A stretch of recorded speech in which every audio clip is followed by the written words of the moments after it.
할렐루야. 1월 7일 신년특별 새벽 기도에 시작하도록 하겠습니다. 사도신경으로 우리의 신앙을 고백합니다. 나는 전능하신 아버지 하나님 천지의 창조주를 믿습니다.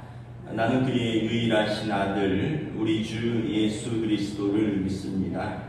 그는 성령으로 잉태되어 동정녀 마리아에게서 나시고 본디오 빌라도에게 고난을 받아 십자가에 못 박혀 죽으시고 장사된 지 사흘 만에 죽은 자 가운데서 다시 살아나셨으며 하늘에 오르시어 전능하신 아버지 하나님 우편에 앉아 계시다가 거기로부터 살아있는 자와 죽은 자를 심판하러 오십니다.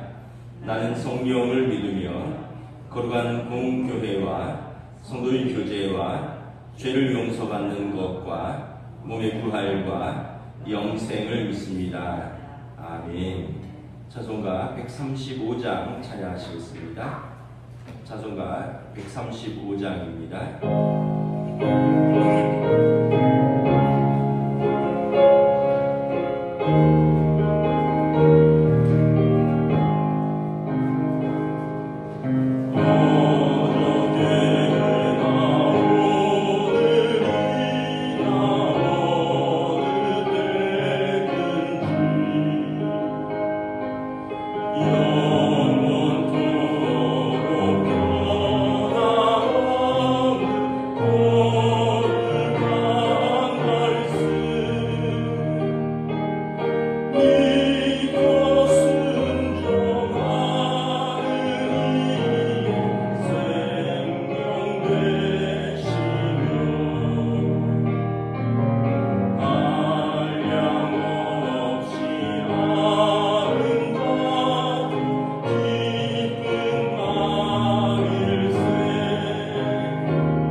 다사다난했던 한 해를 보내고 희망찬 새해를 맞이하게 하시니 감사를 드립니다.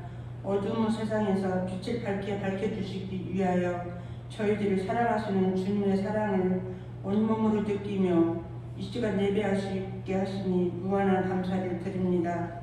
주님의 영광이 온 교회에 가득하게 임하는 예배로 인도하여 주시옵소서.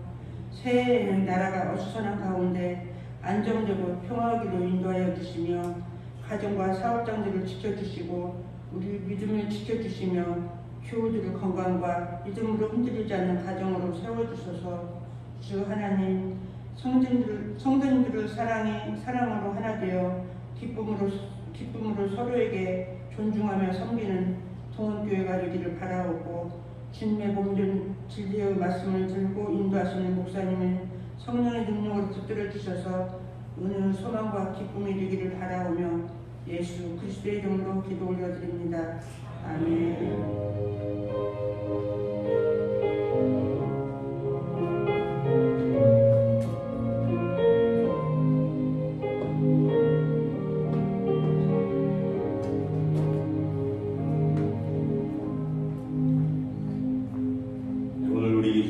말씀은 신약 성경 고린도전서 13장 4절에서 7절까지 말씀입니다.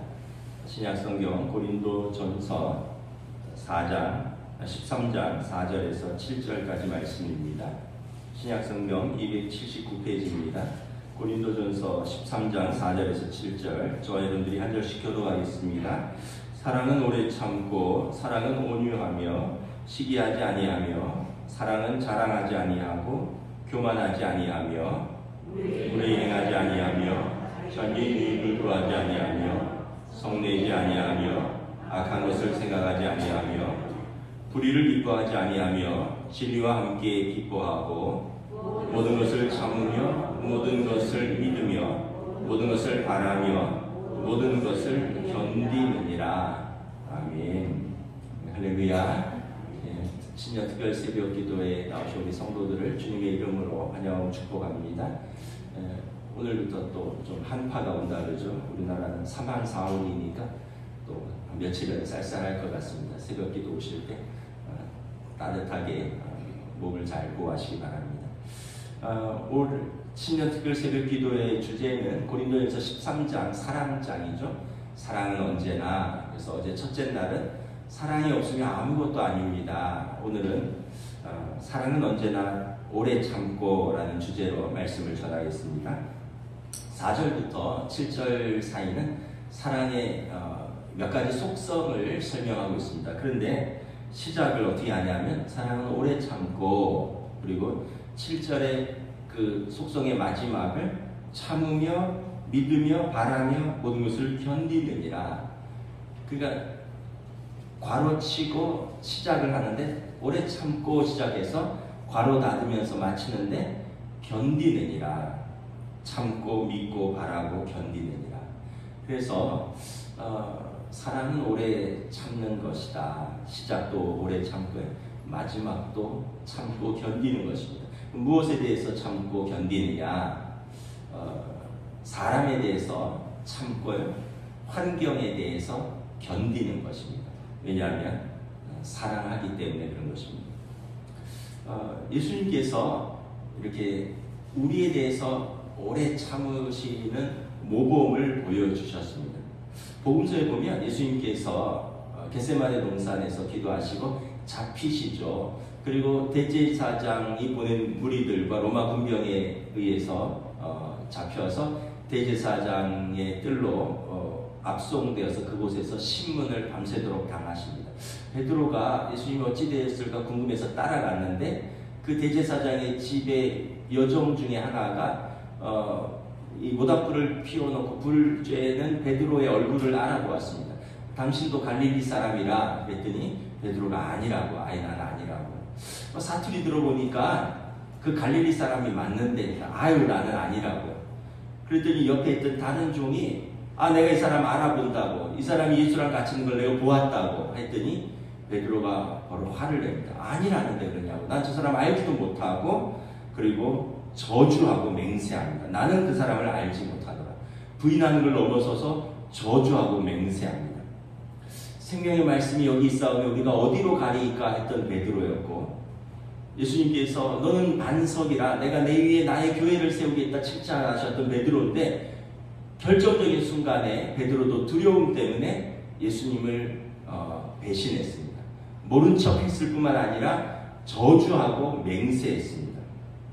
그 순간 닭이 울었고 베드로는 내가 닭 울기 전에 3번 나를 부인하리라 하는 예수님의 말씀이 생각나서 죄책감에 막 심히 통곡하며 나갔다라고 성경은 기록하고 있습니다. 예수님께서 십자가에 달려 죽으시고 제자들은 크게 낙심했을 것입니다. 하나님 나라가 임할 줄 알았습니다. 그분이 메시아고, 그래서 이제 예루살렘에 올라가셔서 그 성전을 정화시키던 것처럼 그 예루살렘을 깨끗게 하시고 로마 군병들을 쫓아내시고 하나님 나라를 세우실 줄 알았는데 십자가에 허망하게 달려 돌아가셨습니다. 그 제자들이 크게 낙심하고 허탈해하면서 고향으로 돌아갔습니다. 베드로와 안드레와 야고보와 요한과 3년 전에 물고기를 잡던 갈릴리 바다로 돌아가서 그물을 던지고 있는데 한 분이 찾아오셨습니다. 그러면서 얘들아 물고기를 많이 잡고 있느냐? 밤새 수고하였지만 잡은 것이 없습니다. 깊은 곳으로 가서 그물을 던져라. 의아하게 그물을 던졌는데 물고기가 가득 잡혔어요. 문득 베드로가 부활하신 예수님 같다라는 생각을 했습니다. 보았더니 부활하신 예수님이 찾아오신 거죠. 베드로가 바닷물에 뛰어들어서 예수님께 나아왔습니다. 예수님께서 베드로에게 물으셨습니다. 예수님, 혹시 베드로는 자신을 부인했던 과거를 떠올리면서 두려운 마음으로 예수님을 바라보았습니다. 예수님께서 무슨 말씀을 하실까? 요한의 아들 시몬아, 내가 나를 사랑하느냐? 요한의 아들 시몬아, 내가 여기 있는 다른 사람들보다 나를 더 사랑하느냐? 요한의 아들 시몬아, 내가 나를 정녕 사랑하느냐? 예수님은 다른 거 묻지 않으셨어요. 내가 나를 사랑하느냐라고 물으셨어요. 베드로가 대답합니다. 주여, 내가 주님을 사랑하는 줄 주님이 아시나요? 세 번째 물음에는 이제는 울 것 같이 말합니다. 주여, 내가 주님을 사랑하는 줄 주님께서 아시나이다. 오늘 우리가 불렀던 찬양처럼 135장에 허물 많은 베드로를 용서하시고 의심 많은 도마에게 확신 주신 예수님께서 언제나 세상에 있는 자기 사람들을 사랑하시되 끝까지 사랑하셨습니다. 실패한 베드로를 찾아가셔서 그에게 부르심을 상기시켜 주시고 그의 사랑을 회복시켜 주시고 그에게 다시 사명을 맡겨 주셨습니다. 예수님은 한 번도 베드로를 포기한 적 없으십니다. 베드로뿐만 아니라 우리 모두를 한 번도 포기한 적이 없으십니다. 사실 참 인생을 살다 보니까 우리는 누군가가 우리를 많이 참아주어서 지금까지 우리가 이 자리에 있다는 것을 고백하게 됩니다. 그냥 자기가 잘나서 자기 힘으로 똑똑해서 살아왔던 것 같은데 돌아보면 어렸을 때 부모님이 그렇게 참아주셨어요. 그때는 몰랐어요. 근데 부모가 되보니까 자녀를 위해서 참으시는 부모의 마음을 알겠어요. 부모님이 참으셨기 때문에 우리가 여기까지 있었습니다. 또 우리를 사랑하시는 또 선생님도 계셨을 것이고 또 돕는 선후배도 있었을 것이고 또 성도들이 또 서로 참아주어서 오늘 우리가 이 자리에 있는 것입니다. 사랑은 오래 참는 것입니다. 오래 참을 때 사랑의 열매가 맺힙니다. 뜨겁게 사랑했던 두 남녀가 결혼을 했습니다. 결혼을 했는데 막상 살다 보니까 너무 안 맞는 거예요. 뭐 서로 성향도 다르고 기질도 다르고 말하는 것도 다르고 그러면 갈등이 점점 심각해집니다. 마음이 심각한 회의가 됩니다. 이 사람하고 계속 살아야 되나? 누구랑 살아도 이 사람보다는 더 잘 살 것 같은데 이런 마음이 듭니다. 그러다 심하게 다투기도 합니다. 심각한 생각을 합니다. 그런데 첫째 아이가 태어납니다. 그러면서 또 2, 3년 살아갑니다. 그런데 뭐 또 바뀌나요? 또 옛날 모습들, 옛날 성품과 기질들 서로 맞지 않는 것들이 나오고 또 갈등하고 또 다투고 이러면서 또 심각하게 생각합니다. 계속 살아야 되나? 그런데 직장을 옮깁니다. 새로운 환경이니까 좀 다시 잘해봐야지. 그런데 뭐 또 계속 갈등이 일어나고 또 마음이 심각한 회의가 오고 그러다 보면 또 둘째가 태어납니다. 그러면서 또 잊고 또 살아갑니다. 살다 보니 여전히 삶은 쉽지는 않아요. 어렵고 갈등이 있고 회의가 있고 절망할 때도 있습니다. 이제 도저히 못 참겠다. 그런데 또 뭐 직장을 옮기고 뭐 진급을 하고 또 새롭게 집을 마련하고 뭐 이러면서 어렵고 힘든 것도 있지만 또 재밌고 즐겁고 보람 있는 것도 있고 이러면서 또 몇 년을 또 살아갑니다. 그러다가 이제 더 이상 도저히 안 되겠다. 나도 내 인생 찾아야겠다. 더 늦기 전에 나도 내 인생 찾자. 그러다가 이제 사춘기인 아이들 보면서 그래, 이 아이들이 지금 이 아이들이나 대학 가면 좀 생각해보자. 이 아이들이나 좀 키워놓고 생각해보자. 지금은 아니지. 조금만 더 참자. 이러면서 이렇게 살아갑니다. 그러다 보니까 어느새 결혼 28년 차가 되었습니다. 저희 부부 이야기입니다. 저희 부부 이야기. 여러분들도 다 비슷하지 않겠습니까? 모르겠습니다. 항상 처음부터 끝까지 인격적이고 좋으신 분들 있다면 부럽습니다. 근데 생각해보면 항상 갈등 속에 항상 그런 마음 속에 살면서 뭐 한때는 그런 생각을 했어요. 내가 참았구나 이런 생각을 했었어요. 내가 참았구나. 근데 돌아보면 아내가 참았어요. 돌아보면 하나님께서 고비고비마다 견디고 참고 또 이길 수 있는 힘을 주셨고 지혜를 주셨습니다. 그러다 보니 어느 순간 28년을 사는 거예요. 요즘은 제가 아내에게 꼭 붙어서 떨어지지 않으려고 필사적으로 노력합니다. 지금 떨어지면 완전 개밥의 도토리입니다. 생각해보면 여러분, 누가 삼시세끼 제 밥을 차려줍니까? 누가 일주일에 한 번씩 제 옷을 다려줍니까? 여러분 누가 한 달에 한 번씩 제 머리를 염색을 해줍니까? 여러분 누가 떼서 우리 부모를 그렇게 챙겨줍니까? 아니 무엇보다 누가 우리 새 아이들을 사랑으로 이렇게 지극정성 키워줍니까? 전 뭐 밥도 할 줄 모르고 설거지도 안 하고 제가 뭐 도와주는 것도 없고 시원찮은 사람인데 지금 떨어지면 완전히 꽝인 거죠. 지금은 그냥 꼭 붙어 있습니다. 여러분 사랑은 생각해보면 오래 참는 겁니다. 오래 참다 보면 열매가 맺죠. 우리 주님께서 우리에 대해서 오래 참으셨습니다. 주님께서 나에게 어떻게 하셨는가를 생각해 보셔야 돼요. 내가 화가 나서 내 성질대로 아니 나에게 한 것보다 더 많이 갚아줘야겠다 이런 마음이 들 때 주님께서 나에게 어떻게 하셨는가를 생각해 보셔야 돼요. 허물 많은 베드로를 품어주시고 의심 많은 도마에게 찾아오셔서 사랑으로 말씀해 주신 주님께서 저와 여러분들에게 찾아오셔서 우리를 어떻게 대해 주셨는가를 생각하시면 여러분 우리도 우리에게 주신 사람들에게 참을 수 있는 것입니다. 사랑은 오래 참는 겁니다. 또한 사랑은 환경에 대해서 견디는 것입니다. 우리 7절 다시 한번 공독하겠습니다. 시작. 모든 것을 참으며 모든 것을 믿으며 모든 것을 바라며 모든 것을 견디느니라. 사람에 대해서는 오래 참고요. 환경에 대해서는 견디는 겁니다. 모든 인간관계는 복잡한 다이나믹이 발생합니다.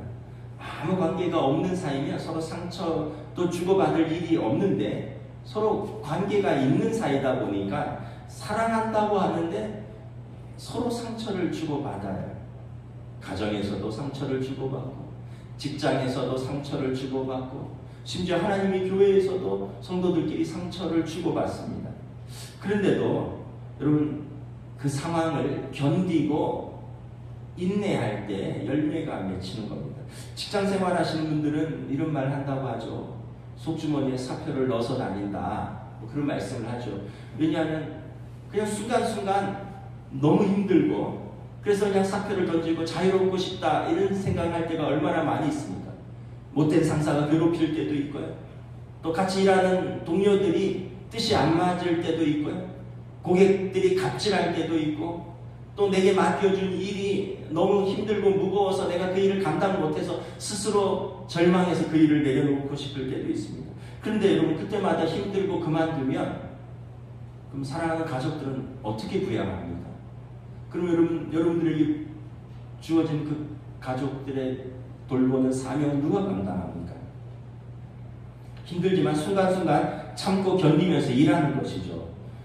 그러다 보면 그렇게 힘들게 괴롭히는 상사도 먼저 은퇴하고 갈등하던 동료랑 극적으로 화해하는 일도 있고 어느 날은 그렇게 갑질하던 고객도 또 내 입장을 이해해주고 미안하다고 할 때도 있고요.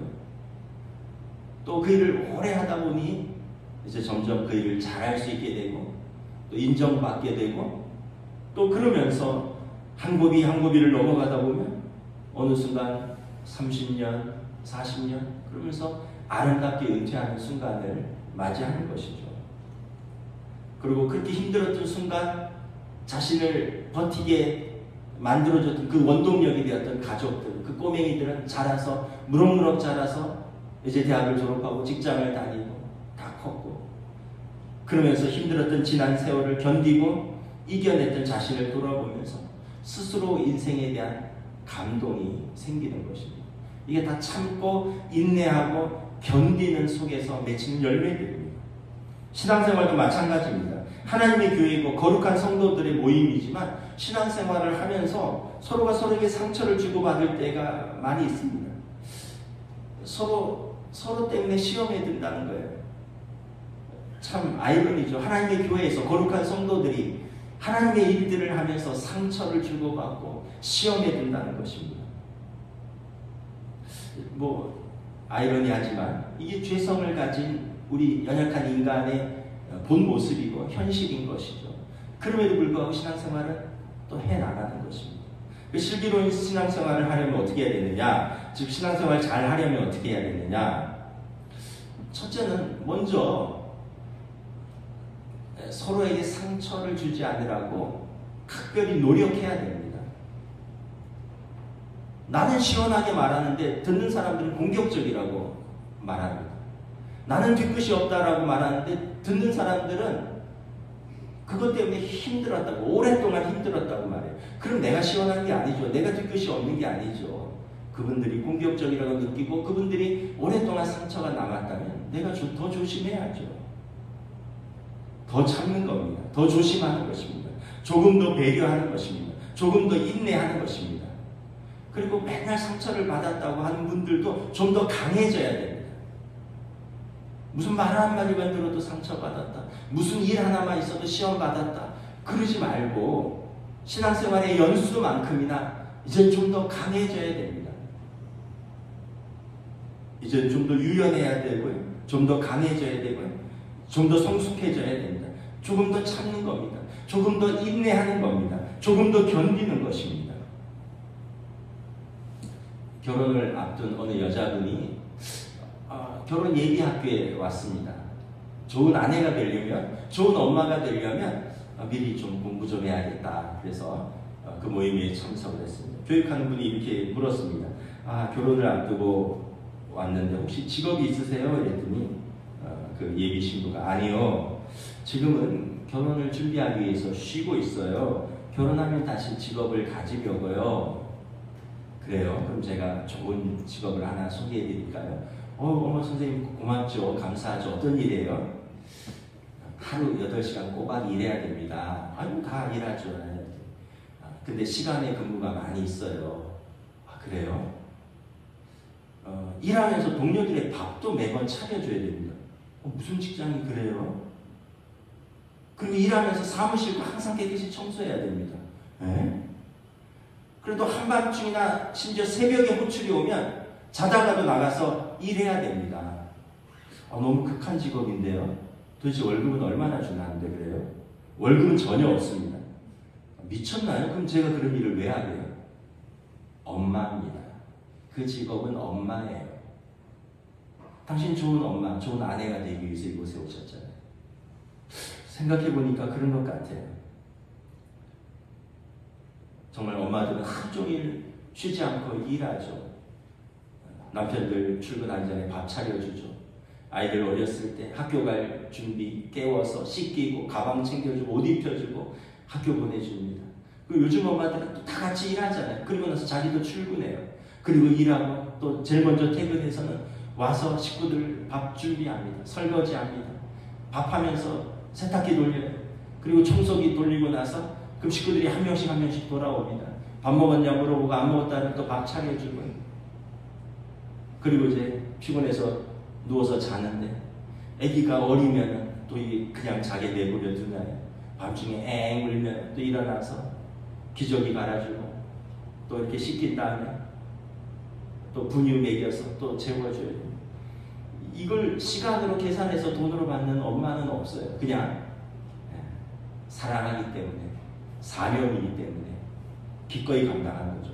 그래서 엄마는 거룩한 직분인 거죠.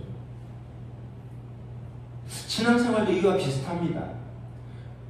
직장 다니면서 피곤한데 여러분 이 아침에 이 새벽에 일어나셔서 여기에 나오셨잖아요. 아이고 그러긴 또 매일 뭐 평소에는 뭐 출근하려고 그러면 뭐 목사가 띵동하고 또 단체 카톡방에 새벽 예배 영상 올리면 숙제하듯이 또 그것도 틈내서 봐야 되죠. 뭐 토요일 되면 또 와서 예배만 드리나요? 또 교회 이것저것 같이 쓸고 닦고 청소하죠. 그리고 주일날 되면 또 아침부터 와서 뭐 성가대도 하고 뭐 이것저것 봉사도 하고 그러면서 기관과 자기가 섬기는 부서에서 몸으로 시간으로 정성으로 봉사합니다. 뭐 그렇게 힘수가 있으지만 뭐 수고비를 받나요? 그게 아니라 오히려 또 하나님 일한다고 하나님 나라에 또 보물을 쌓는다고 헌금하면서 또 일하잖아요. 그러니까 안 믿는 사람들이 보면 도저히 이게 이해가 안 가는 일인 거예요. 안 믿는 사람들이 믿음이 없는 사람들이 보면 도저히 이해할 수 없는 사람들인 거죠. 그런데도 집에 와서 또 혹시 신경질이라도 한번 내면 또 안 믿는 식구들이 엄마는 권사식이나 돼갖고 뭐 이런 걸로 신경질 내냐고 뭐 엄마는 기도한다는 사람이 뭐 이런 걸로 그렇게 화가 많냐고 또 안 믿는 가족들이 또 그럴 때는 또 권사라고 그러고 뭐 교회 다닌다 그러면서 또 들먹거리고 정말 우리의 믿음을 시험합니다. 신앙생활이 정말 만만치 않죠. 그래도 우리는 포기하지 않고 이 길을 묵묵히 갑니다. 왜 그렇습니까? 우리 주님께서 먼저 십자가의 길을, 그 길을 걸어가셨기 때문에 우리도 자기를 부인하고 자기 십자가를 지고, 그리고 이 길이 생명의 길이고 이 길이 거룩한 길이고 이 길이 진리의 길이기 때문에 우리도 이 길을 걸어가는 것입니다. 우리가 신앙생활하면서 사람에 대해서 참고 환경에 대해서 견딜 수 있는 근거는 무엇입니까? 4절에 보면 사랑은 오래 참는 것. 주님이 우리에 대해서 오래 참으셨고, 그래서 우리도 우리에게 주신 사람들을 사랑하기 때문에 오래 참는 것입니다. 7절에 보면 모든 것을 믿으며, 우리가 오래 참는 것은 우리의 믿음입니다. 하나님의 선하시고 온전하신 뜻이 우리의 삶에서 이루어질 것을 우리가 믿기 때문에 그렇습니다. 모든 것을 바라며 우리가 자기를 부인하고 자기 십자가를 지고 주님의 제자로 성화되어 가는 생명의 길을 바라보는 것이, 이것이 상급이 있기 때문에 우리가 기꺼이 이 길을 걸어가는 것입니다. 로마서 8장의 바울 사도의 고백처럼 현재의 고난은 장차 있을 영광과 좋게 비교할 수 없기 때문에 우리가 현재의 이 삶을 믿음의 삶으로 견디고 바라면서 그 길을 걸어가는 것입니다. 우리가 사랑으로 사람에 대해서 참고 환경에 대해서 견디었더니 돌아보니까 우리가 그만큼 성장했고 성숙했습니다. 그리고 우리의 인격과 성품도 우리는 잘 몰랐는데 점점 더 변화되었고, 그리고 깊어졌고 열매가 맺히는 것을 봅니다. 그러므로 갈라디아서 6장 9절 말씀처럼 우리가 선을 행하되 낙심하지 말지니 포기하지 아니하면 때가 이름에 거두리라. 이 약속의 말씀을 붙들고 때가 이름에 거두기까지 우리가 낙심하지 아니하고 사랑하며 참으며 견디며 바라며 이 믿음의 길을 오늘도 묵묵히 걸어가는 것입니다. 하나님의 약속의 말씀을 붙들고 2025년 인내로서 사랑의 길을 걸어가는 우리 모든 성도들과 그 가정과 여러분들의 일터와 그리고 하나님의 교회 위에 하나님께서 풍성한 은혜와 사랑으로 우리 모두에게 가득 채워주시기를 우리 구주 예수님의 이름으로 축복합니다. 기도하겠습니다. 이 시간에 함께 기도하도록 하겠습니다. 사랑을 오래 참고